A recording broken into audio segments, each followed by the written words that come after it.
Right, back live with you here on In Focus. Political analyst Professor Ntsikelelo Breakfast joins us now to talk more about this briefing that we got from the Congress of the People a little bit earlier on, and their remarks on the Constitution. Professor Breakfast, good to have you, and thank you very much for your time. Political party in 2009, that would have been sitting at 1.3 million votes, 7.42% of the votes. Today, they're sitting at 0.35% of the vote.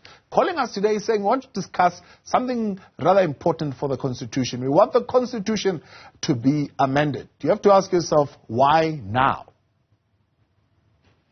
Thank you very much, Thabo, for having me, and compliments of the season. I had bits and pieces of your conversation with Mr. Lekota. Firstly and most importantly, in terms of comparative politics, it must be noted that, Thabo, there is no perfect electoral system. Yeah.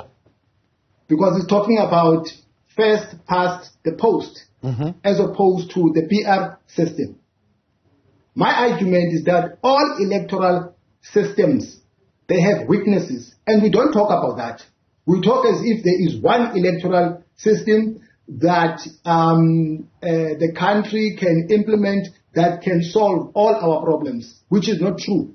Secondly, when we talk about first past the post, we don't give a context or the background to the story as to why the formulators of the Constitution or the founding fathers and mothers of the Constitution came up with the PR system. There is a reason for that. It's not like they were out of their minds.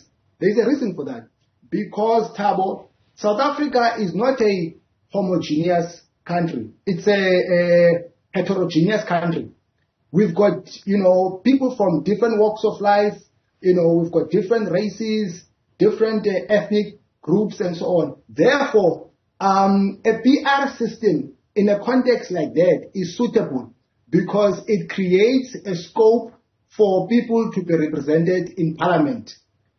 You see, Thabo, when you have first past the post, it's not easy to get a seat. People don't say that because you need 50 plus 1. However, when you have the PR system, it's very easy. That's why it's called the PR system, meaning that you get a seat proportionally. So I think we need to talk about those dynamics. So you're saying the drafters of the Electoral Amendment Act at the time were thinking about that inclusivity and that representation of the diversity of voices or plurality of voices, shall I say, in South Africa when they came up with the system. So how do we then sit today and say it's time for a review of a electoral system, or particularly the one that we have in South Africa? And the reason for that is to say, well, we want to enhance accountability and responsiveness because people are living in sewage and people didn't sign up for this, and people were not educated enough at the time when the system was put in place to have been informed and made a choice about the system that they wanted.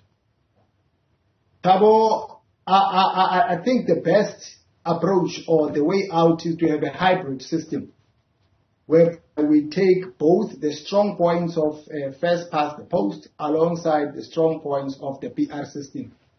It's not either or for against.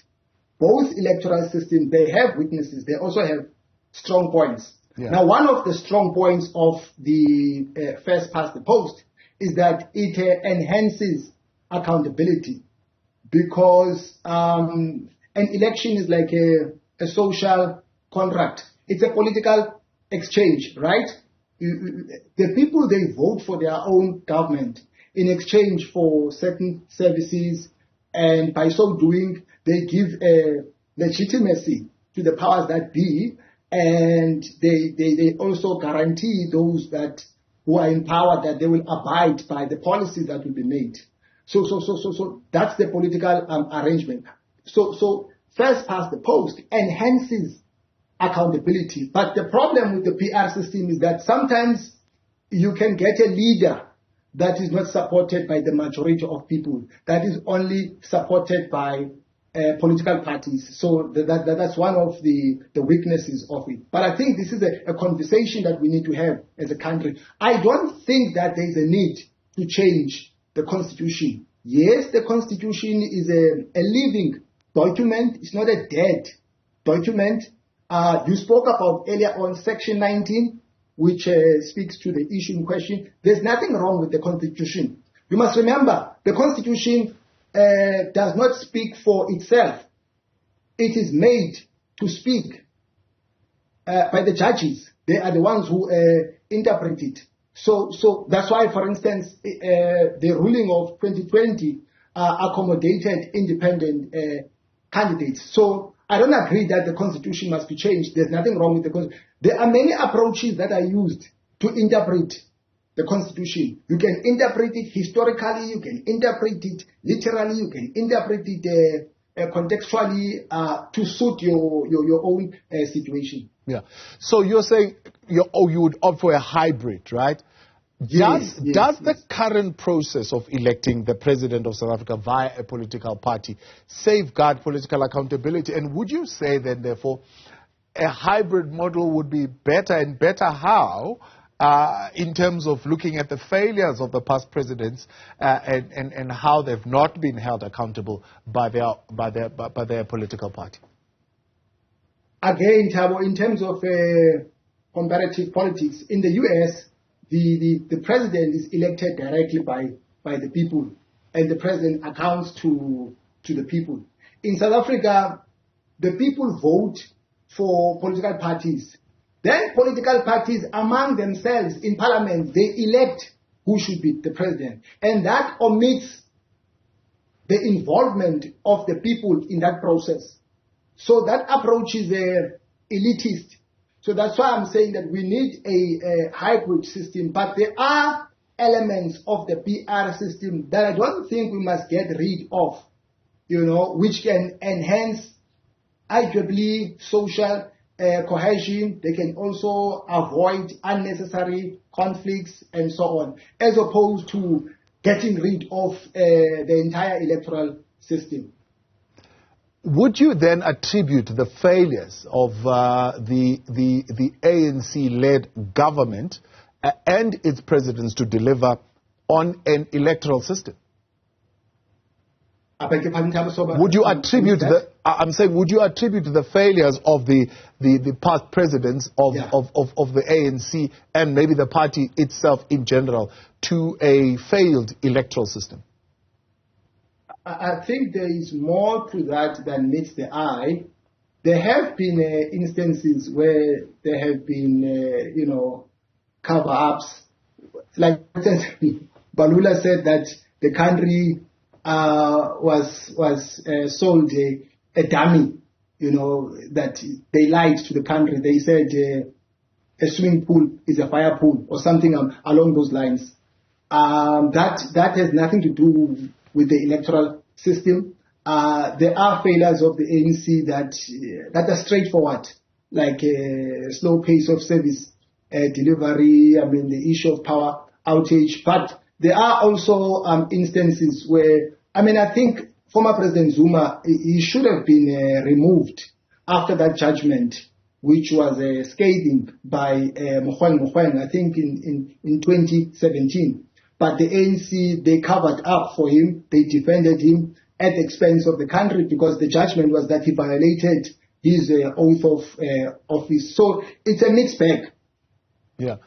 So let's do those comparative politics once again. If we were to look, for example, again, as you mentioned, Balula and the party covering up their president, to look at the U.S. system and the January insurrection that the Democrats are saying could have been fueled and inspired by Donald Trump.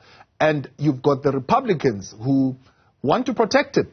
So it's still a first past the post system, yet the Republicans as a group are willing to stand by a president like Donald Trump and protect him from impeachment.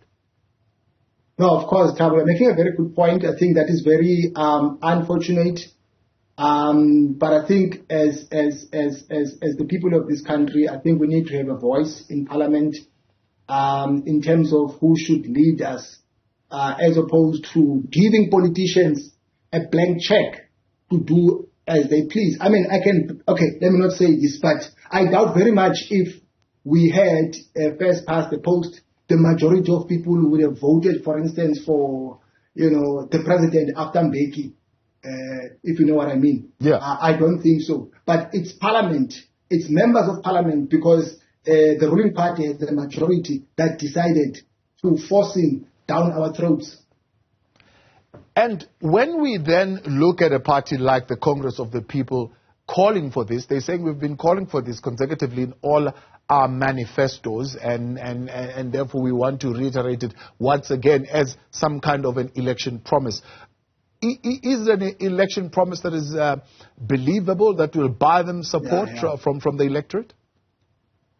Of course not, but that doesn't take away the fact that he's making a good point, but that point is not made in good faith. You must remember this person, some of the COPE members were members of the ANC. If I'm not mistaken, he was the chairperson of the ANC for 2 terms. And he never advocated for this political reform of first past the post. And all of a sudden now he's talking about it. So I think that he's just making that argument to be relevant to the public so that COPE can get some media coverage. I don't think that he's saying that in good faith, because they've had a downward electoral trajectory of late. Yeah.